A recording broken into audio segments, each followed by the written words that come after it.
Welcome back to NJ Today. When Rudy Fernandez took the oath of office as mayor of Livingston in January, he became a part of a shift in Livingston politics. So how is this changing of the guard affecting his community? With me now is Livingston Mayor Rudy Fernandez. Welcome, Rudy. Thank you. Thank you for having me today. It's great to see you. You've been in municipal government for a number of years, but have now just taken the office as mayor, so congratulations. Thank you very much. And a little different, because there are two different, I wouldn't say schools of thoughts, but political parties. As a partisan town represented on the council now. So now, beyond the challenges of municipal government, you also have to be a leader and pull everybody together. So how's it going? It's going great. Mike and Debbie were elected in November. Have come onto the council starting on January 1st, and just like all of us, when we come on board, there's a big learning curve. But they both jumped in. They're both going to committee meetings, both learning about the community. So I'm looking forward to working with them. It's great. Everybody leaves the campaign in the rearview mirror, and now it's time to get to work. That's right. Time to govern. It's time to govern now. And it's a great town, and its best days are ahead of them with the great things that you have planned. There is, and one thing that that didn't surprise me, but that was good to see, is when I looked at some of the census numbers and I saw how Livingston has grown since 2010. There were a lot of communities that perhaps stayed flat or didn't really increase their population. But Livingston, we've increased our population 7% since 2010. We saw a number of people come into the town. We want to continue that long tradition and keep Livingston a place for people to come, raise their families, and grow up. It really is an amazing town on many levels. Part of it is the business district, both all the incredible improvements done on South Livingston and Route 10, and have you got some exciting things going on? Well, yeah, the business improvement district has been doing a great job despite the state and national economies. Route 10. If you've been up and down Route 10, you've seen some empty storefronts, but there's a lot of great things going up. We have Margaritas opening up.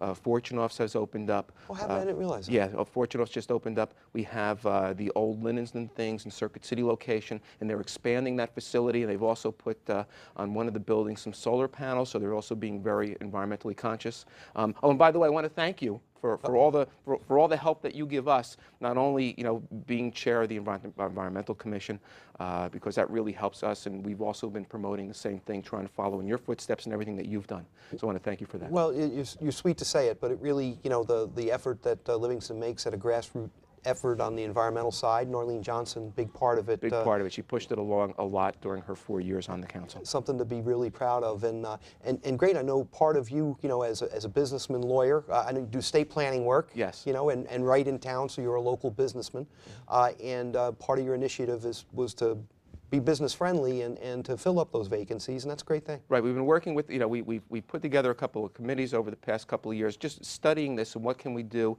how can we be more business friendly. One of the things that was interesting, though, was that both of these committees found that we've been very proactive along the way.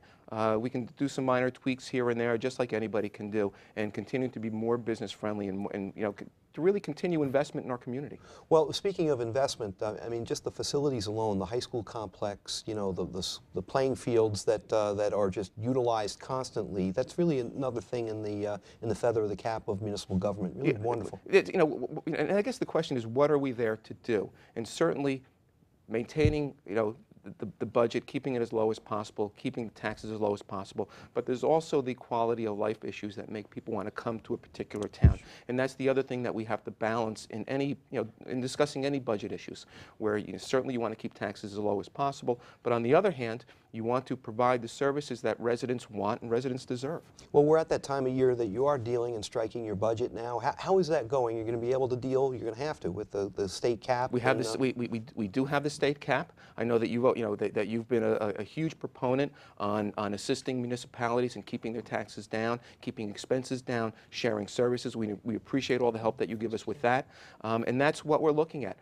Even in 2010, our operating expenses were less than what they were the year before. We want to continue that tradition, continue to keep expenses down, and then deal with the revenue side. The revenue side is what's the real challenge. The tax revenues, state payments, and managing that with also continuing to reduce expenses on an annual basis. Hey, snow season was fun, huh, Mayor? It was a lot of fun, and actually,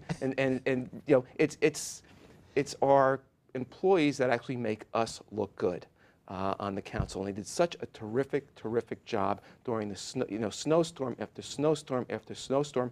Nothing but accolades for them. They're out there, morning, night, evening, making sure the kids can get to school, and they did an outstanding job, and it kept calls to me and emails to me at an absolute minimum. They were wonderful. Well, you know what's interesting? We say calls and emails. It makes me think about family, and I always think local government is the toughest on the family, who really loves you, and people sometimes can be critical even for no reason. And so, how is your beautiful wife Pat? She's handling things well as being the first lady of town. Yeah, she's doing fine. She didn't realize, I think it's like having your first baby. You know it's going to take a lot of your time, but you really don't realize how all-encompassing it is. Till it happens. Same thing here. But obviously, I could absolutely not do it without, her support, without Patty's support, the support of both of my kids. Well, I want to talk about the kids because they're in a different stage of life. Your son is a junior at Livingston High, which is always a fun year as far as the academics are concerned and other activities, and you have an 11-year-old daughter. So how's it working with them? It's doing great. They understand the other commitments that I have, not only the commitment with the town, but also work commitments and other service organizations that I belong to. My daughter actually wasn't thrilled with me deciding to run again, and even during the campaign would always drop some hints that it wouldn't be too bad if you didn't win.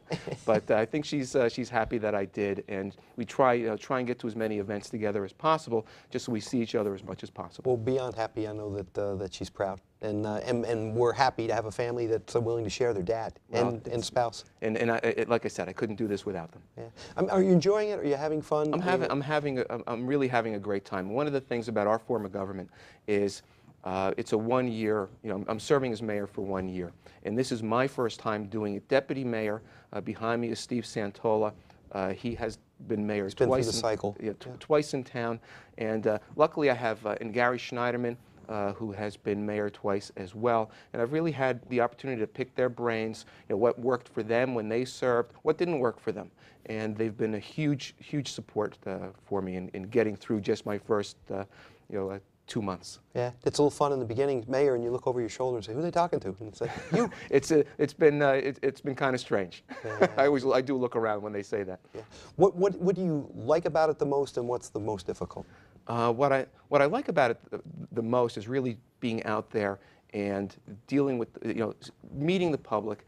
You do it obviously all year long, but now when you're mayor, you end up doing it more. You're the one that's invited to more events. You're the ones that invited to more business openings. And I really enjoy that because it gets me speaking more to residents and lets me learn better what is it that they like and what they don't like. What is it that needs to be changed? What can we tweak? What can we move around? So that's what I've enjoyed the most. And what's tough? Tough is just the time commitment. We have family commitments, we have work commitments, we have other organizations that we belong to because we want to give back either to the community.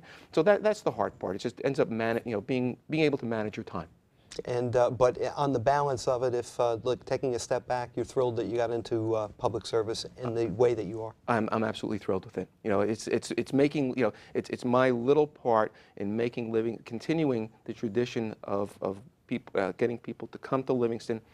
Raise their families in Livingston and trying to get them to also participate in the community. But in recent history, between West Orange and Livingston, it seems to be the little epicenter of homes of governors. So our current governor, Chris Christie, is a Livingston High School graduate. And of course, Tom Kane, not too long before that. That's correct. And we have our group on our side between Cody and Brendan Byrne and actually Charles Edison and George McClellan. And, 6 is pretty good for two communities next to each other. It's a great area to be in, that's for sure. And as well, and then moving on to, Senator Cody, also has been very responsive to Livingston residents and also Assemblywoman Jaycee as well. So we're lucky to have the three of you also representing Livingston and helping Livingston residents out. I can't tell you how many times I hear how much you're able to help them. So well, thank you very much. It's very gracious of you to say that because it's a mutual admiration society, I guess. Because I think the world of you and the local government in Livingston, and I know it's so easy to say no when there's so many other ways that you could go. Hard to say yes, and you're one of the people that have said yes and are doing a great service. Well, it's been a lot of fun so far, and hopefully I can leave the community a little bit better than when I started. No question that'll be the case, Mayor Fernandez. Thank you.